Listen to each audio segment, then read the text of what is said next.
नमस्कार दोस्तों, जय हिंद। कैसे हैं आप लोग? उम्मीद करता हूँ अच्छे ही होंगे। पढ़ाई लिखाई भी अच्छे से चल रही होगी, स्वास्थ्य भी अच्छा होगा।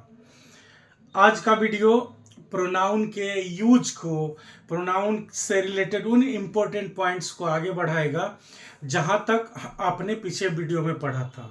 हम लोग अभी प्रोनाउन चैप्टर 3 पढ़ रहे हैं। प्रोनाउन में प्रोनाउंस के यूजेस पे हमारी बात चल रही है कि प्रोनाउन में कौन से इंपॉर्टेंट पॉइंट्स पे का ध्यान रखना होगा जब भी हम कोई इंग्लिश में सेंटेंस बना रहे होंगे।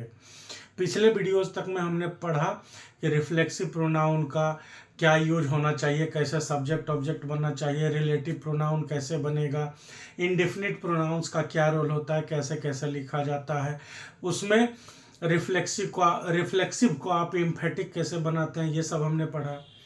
पिछले वीडियो से आगे अब कंटिन्यू किया जाता है। ये आधा पोर्शन, ये जो लिखा हुआ है आपके सामने आज का इस बोर्ड में, उसका आधा पोर्शन पिछले वीडियो में लिखा हुआ था, इसलिए मैंने इसे रिपीट किया। ये रूल कहता है common gender pronounce. Common gender pronounce ये किसको कहता है? हम लोगों ने जो इंडेफिनिट प्रोनाउन पढ़ा है, जो पिछले वीडियो में मैंने आपको रिवाइज भी करवाया था कि somebody, someone, something, everybody, everyone, everything, anybody, anyone, anything, nobody, no one, nothing. इसमें से बॉडी वाला और वन वाला जो है, somebody, someone, anybody, anyone, nobody, no one, इनको हम कहते हैं common gender pronoun. Common gender pronoun का मतलब क्या हुआ कि ये प्रोनाउंस स्त्री और पुरुष दोनों के लिए यूज किए जा सकते हैं। जैसे कोई स्त्री, महिला, फेमिनिन जेंडर भी आपको कॉल कर रही है तो मैं आपको कहूँगा कि कोई आपको बुला रही है। हिंदी में क्या है? रही है, लेकिन इंग्लिश में ऐसा रहा है रही है वाला फर्क है नहीं। तो मैं आपको क्या कहूँगा कि समबडी या समवन इज कॉलिंग यू, और कोई आपको बुला रहा है। हिंदी में तो जैसे क्या शब्द हमने यूज किया, कोई आपको बुला रही है, फिर कोई आपको बुला रहा है। तो कोई जब आपको बुला रही है तो कोई और कोई दोनों जगह तो रहा है और रही है, मैं दोनों में कोई शब्द का मैंने समवन या समबडी का यूज किए, लेकिन एक में है रही है और दूसरे में है रहा है। तो हिंदी में तो अर्थ में अंतर पता चल जाता है कि मैस्कुलिन बुला रहा है कि फेमिनिन बुला रही है, लेकिन इंग्लिश में जब आप लिखोगे तो लिखाएगा वही समवन या समबडी इज कॉलिंग यू। मतलब मैस्कुलिन रहे चाहे फेमिनिन रहे, सेम सेंटेंस लिखाएगा, इसलिए इसको कहा जाता है कॉमन जेंडर प्रोनाउंस। तो someone, somebody, everyone, anybody, no one, nobody, ये जो रहता है कॉमन जेंडर प्रोनाउंस हम जिसे कहते हैं, उनका यूज तो हमेशा सिंगुलर होता है। अब सिंगुलर यूज में पोसेसिव केस जब लगा रहे होते हैं तो ही या सी दोनों का संभावना तो रहता है, लेकिन हमने पिछले वीडियो में भी कहा कि हिज का यूज करेंगे पोसेसिव केस में। हाँ, कहीं कहीं अब ऐसा भी लिखा जाता है हिज के जगह आप हर का भी यूज कर सकते हैं, ठीक है ना, लेकिन हिज ही अक्सर यूज किया जाता है। अब आपको ध्यान इस बात पे भी देना है कि जब पोसेसिव केस का यूज करना हो तब तो आप हिज लिख देंगे, लेकिन इसी के साथ अगर क्वेश्चन टैग हो। अब क्वेश्चन टैग किसको कहते हैं? एक ओवरऑल आइडिया अभी 1 मिनट में आपको दे देता हूं, फिर अभी जब नेक्स्ट स्लाइड लाऊंगा इसको क्लीन करके तब क्वेश्चन टैग के बारे में पूरा बता दूंगा कि देखिए क्वेश्चन टैग क्या होता है, कैसे बनता है। क्वेश्चन टैग क्या होता है? कोई भी सेंटेंस लिखा हुआ है, जैसे मान लीजिए यहां पे हम लिखने लिखा हुआ है ही इज प्लेइंग, ठीक है, तो जो भी सेंटेंस लिखा हुआ रहेगा, कैसा भी सेंटेंस रहे, उसका अगर क्वेश्चन टैग बनाना है तो सबसे पहले उसके हेल्पिंग वर्ब को उठाइए, तो इज लिख दिया हमने। इसके बाद ये सेंटेंस में अगर नॉट लगा हुआ है तो यहां नॉट मत लगाइए, यहां नॉट नहीं लगा हुआ है तो यहां नॉट लगाइए। तो हम देखते हैं इस सेंटेंस में कि नॉट नेगेटिव सेंटेंस नहीं है ना, तो नॉट नहीं लगा हुआ है तो इज के साथ हम क्या लगा देंगे? नॉट। इसमें रहेगा तो इसमें नहीं लगाएंगे, इसमें नहीं रहेगा तो इसमें लगाएंगे, उल्टा चलता है। तो इज नॉट और उसके बाद हम लिख देंगे सब्जेक्ट ही, ऐसे साइन ऑफ इंटरोगेशन, प्रश्नवाचक चिन्ह दे देंगे, बन गया क्वेश्चन टैग। ये जो सेंटेंस लिखा हुआ है उसका क्वेश्चन टैग क्या है? इज नॉट ही। एक और बात क्या होता है, ये इज और नॉट जो लिखा हुआ है इसको एक साथ मिला के शॉर्ट फॉर्म में लिखेंगे तो क्या हो जाएगा? इजंट, है ना, इस तरह से लिखा जाता है। तो इज नॉट ही को लिखता है क्या, इजंट ही। ये पूरा कंप्लीट 100% परफेक्ट क्वेश्चन टैग का सेंटेंस बन गया इस सेंटेंस के लिए। अगर लिखा हुआ रहता ही प्लेज, है ना, लिखा हुआ रहता ही प्लेज, तो अब यहां पे क्या है, क्या निकलेगा हेल्पिंग वर्ब इसमें से। इंटरोगेटिव बनाते हैं तो क्या, V5 जिसमें SEIS रहता है वर्ब में, तो उसमें डज निकलता है, और जिसमें SEIS नहीं रहता, जिसमें V1 रहता है, उसमें डू निकलता है। तो इसमें से डज निकलेगा, डज निकाल लिए। अब यहाँ पे नॉट लिखा हुआ नहीं है ना, तो हम यहाँ पे नॉट लगा देंगे, लिख देंगे, और उसके बाद सब्जेक्ट लिख देंगे, तो हो जाएगा डज नॉट ही। और डज और नॉट को एक साथ कॉन्ट्रैक्टेड फॉर्मेट में शॉर्ट फॉर्म में लिख देंगे, तो डज और नॉट को मिला के लिखेंगे तो डजंट हो जाएगा। तो इसका क्वेश्चन टैग क्या हो जाएगा, डजंट ही। क्लियर है।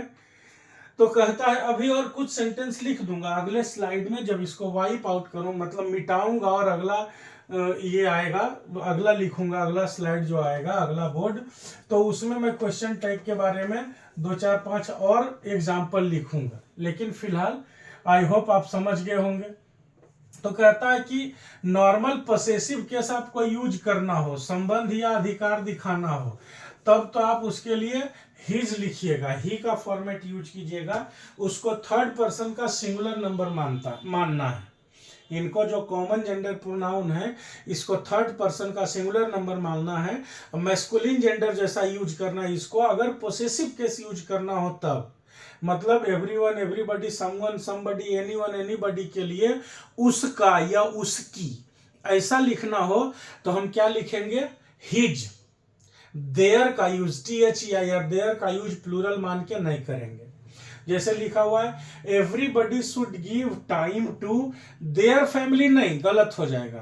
क्या होगा, everybody should give time to his family. यहां देयर नहीं होगा, क्या होगा, हिज होगा। इसी तरह से anyone can ask for his rights होगा, everyone has completed his task होगा, देयर का यूज नहीं होगा। लेकिन कहता है कि अगर आप क्वेश्चन टैग बना रहे हैं, क्वेश्चन टैग जो हमने अभी आपको बताया, तब क्या होगा, तब यहां पे ही का यूज नहीं होगा, किसका यूज होगा, दे का यूज होगा। दोनों एक दूसरे से उल्टा चल रहा है, ध्यान रखिएगा। Anyone, anybody, someone, somebody, everyone, everybody, ये अगर सब्जेक्ट बना हुआ है सेंटेंस में, और जब आप इसके लिए पोसेसिव केस यूज कीजिएगा, जैसे राम के लिए राम्स होता है, आई के लिए माई होता है, ही के लिए हिज होता है, वैसे ही एवरीबडी के लिए भी हिज होगा, एवरीवन, एनीवन के लिए भी हिज होगा, एनीबडी के लिए भी हिज होगा। ठीक है। तो यहाँ देयर का तो यूज नहीं होगा, हिज होगा। लेकिन जैसे ही क्वेश्चन टैग पे आएंगे तो क्वेश्चन टैग में क्या करता है, हेल्पिंग वर्ब को आगे निकालो, तो शुड को आगे यहाँ निकाल लिया। अब इसमें देखिए नॉट नहीं लगा हुआ है ना, तो इसमें लगा देंगे, तो शुड और नॉट को जोड़ देंगे तो स्टूडेंट हो जाएगा। और उसके बाद क्या लिखेंगे इसके लिए, तो इसके लिए सब्जेक्ट ही नहीं लिख के दे लिखेंगे। ये ही लिखा हुआ है, ही गलत होगा, ये दे है। इसके नीचे जो ये लिखा हुआ है ये दे है। ठीक है ना। इसी तरह से लिखा हुआ है anyone can ask for his rights, can't they, ये एक लाइन है, एक साथ है। लिखा हुआ है anyone can ask for his rights, can't they. यहां पे क्या लिखा है, एनीवन के लिए हिज, पोसेसिव केस होगा तो हिज लिखना है, और फिर क्वेश्चन टैग बनाना है तो दे लिखना है। इसी तरह से everyone has completed there task नहीं होगा, हिज टास्क होगा। यहाँ पोसेसिव केस बनाना है तो everyone, everybody, anyone, anybody, someone, somebody, इसके लिए हिज लिखना है। लेकिन यहां पे जो है हैजंट ही गलत हो जाएगा। क्वेश्चन टैग में क्या होगा, क्वेश्चन टैग में हो जाएगा हैवेंट दे। क्लियर है, समझे बात को। तो जो ये कॉमन जेंडर प्रोनाउंस हैं उनको हम अगर किसी सेंटेंस का सब्जेक्ट बनाते हैं तो उसके लिए पोसेसिव केस हिज होगा, लेकिन जब हम क्वेश्चन टैग बनाएंगे तो उसके लिए सब्जेक्ट हम दे का यूज करते हैं। ये रूल है। क्लियर है। जैसे देख लीजिए आखिरी example, no one hates me, do they, है ना। यहाँ पे सिंपल प्रेजेंट का है, तो सिंपल प्रेजेंट में जब दे लिखेंगे यहाँ पे तो इसके लिए प्लूरल वर्ब आएगा ना, डू। यहाँ पे ही लिखते तो डज आता इधर। तो ये रूल मेरे हिसाब से अब क्लियर हो गया होगा। अब दूसरे रूल पे चलते हैं। ये कहता है कि अगर each, either, neither, every, any one, none, ये सब का प्रयोग सब्जेक्ट के तौर पे हुआ हो, सब्जेक्ट के तरह यूज किया जा रहा हो, कौन, either, neither, each, every, any one, none, ये अगर सब्जेक्ट के जैसे यूज किए जा रहे हो तो क्या करना चाहिए, ध्यान रखना चाहिए कि इन्हें क्या कंसीडर करना है, थर्ड पर्सन का singular. Either, neither, each, every, any one, इनको थर्ड पर्सन का सिंगुलर मानना है। जैसे यहां पे है each is required to fill, तो देयर नहीं होगा, हिज होगा। अब इस बात पे आप ध्यान रखिएगा कि जैसे यहां पे पोसेसिव केस हिज का यूज किया जा रहा था, यहां भी पोसेसिव केस हिज का ही यूज होगा। तो यहां पे each is required to fill their form नहीं, each is required to fill his form होगा। Either has their own qualities नहीं, either has his own qualities होगा, देयर गलत हो जाएगा। Neither will talk to their families गलत होगा, क्या होगा, neither will talk to his families. Clear है? एक बार अच्छे से देख लीजिए, स्क्रीनशॉट लीजिए, वीडियो को पॉज करके नोट्स बनाइए, जैसे भी हो दोबारा इसको पढ़िए, पूरा क्रिस्टल क्लियर। एक दो बारी अगर आप इसको पढ़ते हैं और सारा एग्जाम्पल से रिलेट करके उसको समझते हैं कि रूल क्या कह रहा है, तो पूरा एकदम दूध जैसा सफेद साफ समझ में आ जाएगा। क्लियर है? अब देखते हैं इसके आगे अगले स्लाइड में मैं आपको बताऊंगा 4-5 एग्जांपल्स लिख के कि क्वेश्चन टैग क्या होता है और कैसे बनाते हैं, और उसके बाद फिर बचे हुए रूल्स को बताएंगे। ठीक है? अब इन एग्जांपल्स को ले लीजिए जो क्वेश्चन टैग के लिए बना हुआ है। क्या बताया हमने अभी आपको जस्ट पिछले स्लाइड में कि क्वेश्चन टैग्स बनते कैसे हैं। कोई भी सेंटेंस लिखा हुआ है, कोई भी सेंटेंस, पहला एग्जांपल आप समझिए, Ram was singing a song, लिखा हुआ है ना, राम गाना गा रहा था। तो कोई भी जो सेंटेंस लिखा हुआ है उसका आप हेल्पिंग वर्ब उठाइए। अब जहां पे V1, V2 और V5 लिखा हुआ है, तो V1 में डू निकलता है, V5 में डज निकलता है, और V2 में डिड निकलता है। ये हमने पहले ही बताया हुआ आपको बेसिक्स ऑफ वर्ब में भी, और कई दफा चर्चा भी चल चुका है। जैसे ही गोज टू पटना, अब इसका इंटरोगेटिव क्या होता है, does he go to Patna. तो गोज जहां V5 लिखा हुआ है उसमें से हेल्पिंग वर्ब निकालना होता है तो डज निकलता है। आप लिखिएगा आई लव मैंगोज, उसके बाद इंटरोगेटिव बनाना होगा इस सेंटेंस का, तो क्या बनाइएगा, डू आई लव मैंगोज, तो जहां V1 रहता है वहां पे डू निकलता है। और लिखिएगा शी लव्ड मैंगोज, उसको आम पसंद थे, तब इसका अगर इंटरोगेटिव बनाइएगा तो क्या बनेगा, डिड शी लव मैंगोज, क्या उसे आम पसंद थे। तो V2 में से डिड, V1 में से डू और V5 में से डज बाहर निकलता है इंटरोगेटिव के लिए हेल्पिंग वर्ब के रूप में, और बाकियों में हेल्पिंग वर्ब साफ साफ लिखा हुआ रहता है। तो क्वेश्चन टैग बनाने के लिए करना क्या है कि जो हेल्पिंग वर्ब यहां लिखा हुआ है उसको आप पहले बाहर ले लीजिए, ले लिया, उसके बाद इसमें अगर नॉट है तो यहां नॉट नहीं लगेगा, इसमें नॉट नहीं है तो यहां नॉट लगेगा। ठीक है ना? तो इसमें नॉट नहीं लगा हुआ है तो यहां हमने वाज के साथ नॉट लगा दिया, तो वाज और नॉट दोनों को एक साथ जब शॉर्ट फॉर्म में लिखिएगा तो क्या हो जाता है, वाजंट। इज और नॉट से हो जाता है इजंट, हैव और नॉट से हो जाता है हैवेंट, हैड और नॉट से हो जाता है हैडंट, डज और नॉट से हो जाता है डजंट, डू और नॉट से हो जाता है डोंट। ठीक है ना? तो वाज और नॉट से हो गया वाजंट, पहले हमने हेल्पिंग वर्ब लिया, उसके बाद नॉट लगाया तो वाज लिया हेल्पिंग वर्ब, और फिर नॉट लगाया तो वाजंट हो गया, और उसके बाद क्या लिख देना है, सब्जेक्ट। अब देखिए सब्जेक्ट तो यहाँ पे राम लिखा हुआ है, तो हम पढ़ क्या रहे हैं, प्रोनाउन।